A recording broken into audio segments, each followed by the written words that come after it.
छत्रपती शिवाजी महाराज उज्ज्वल शेतकरी बहुउद्देशीय सेवाभावी संस्था वसमत जिल्हा हिंगोली यांच्या वतीने आज विविध मागण्यांचे निवेदन उपजिल्हाधिकारी कार्यालय वसमत या ठिकाणी देण्यात आले।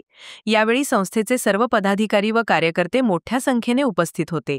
शेतकऱ्यांच्या विविध समस्या आणि त्यांच्या मागण्या घेऊन छत्रपती शिवाजी महाराज उज्ज्वल शेतकरी बहुउद्देशीय सेवाभावी संस्थेने आज उपजिल्हाधिकारी कार्यालयात निवेदन सादर केले।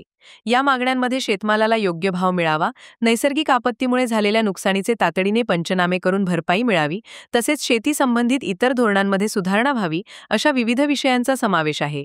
या गंभीर समस्यांवर शासनाने तातडीने लक्ष देऊन न्याय द्यावा अशी मागणी यावेळी करण्यात आली। यावेळी बोलताना संघटनेच्या प्रतिनिधींनी आपले मत व्यक्त केले। यावेळी संघटनेचे सर्व पदाधिकारी आणि कार्यकर्ते मोठ्या संख्येने उपस्थित होते।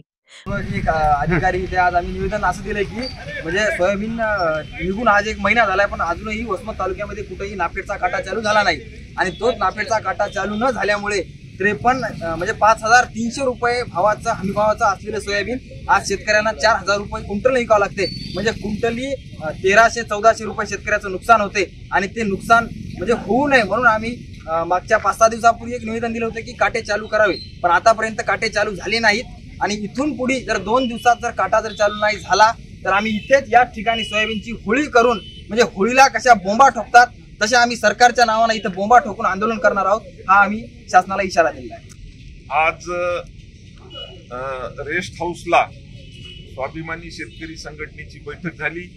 त्या बैठकीला स्वाभिमानी शेतकरी संघटनेचे मराठवाडा अध्यक्ष किशोर ढगे साहेब आले होते आणि त्यांनी एक निरोप घेऊन आले होते या ठिकाणी की उद्या 25 तारखेला राजू शेट्टी साहेब परभणीला ऊस परिषद घेणार आहेत, ते एक, आणि दुसरं 28 तारखेला नागपूरला बच्चू भाऊ कडू यांचा शेतकऱ्याच्या संपूर्ण कर्जमाफीसाठी फार मोठं आंदोलन त्यांनी केलंय।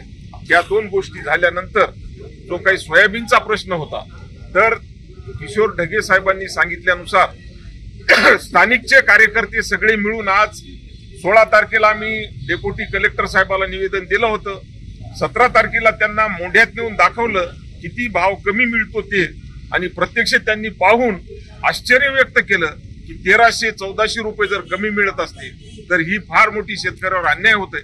शासनाचे प्रतिनिधी आमच्या सोबत आले, आम्ही त्यांचं अभिनंदन करतो, परंतु सोयाबीनचे काटे लवकर सुरू व्हावेत ही प्रत्येक शेतकऱ्याच्या मनातली इच्छा आहे।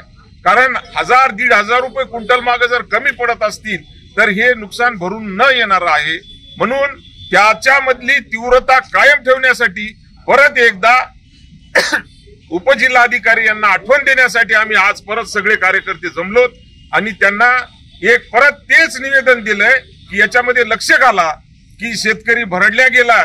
आम्ही आज त्यांना सांगितलं की अतिवृष्टीमुळं 10 ते 15% सोयाबीन फक्त आलंय आणि त्याला सुद्धा भाव मिळत नाही।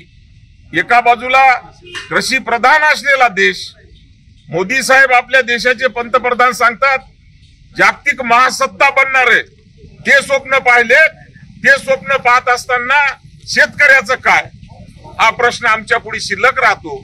मग यालाच काय महासत्ता म्हणायची काय, यालाच कृषी प्रधान देश म्हणायचा काय? या ठिकाणी शेतकऱ्याच्या आत्महत्या चालू आहेत आणि सोयाबीनला न्याय देण्याची कोणाची प्रशासनाची सरकारची तयारी नाही।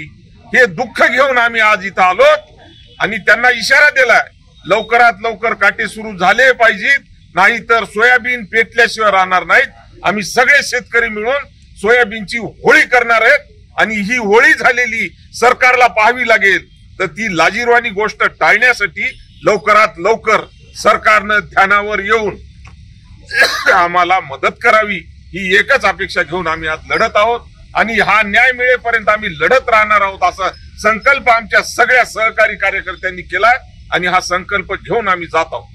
प्रतिनिधी नंदू परदेशी, NTV न्यूज मराठी, वसमत, हिंगोली।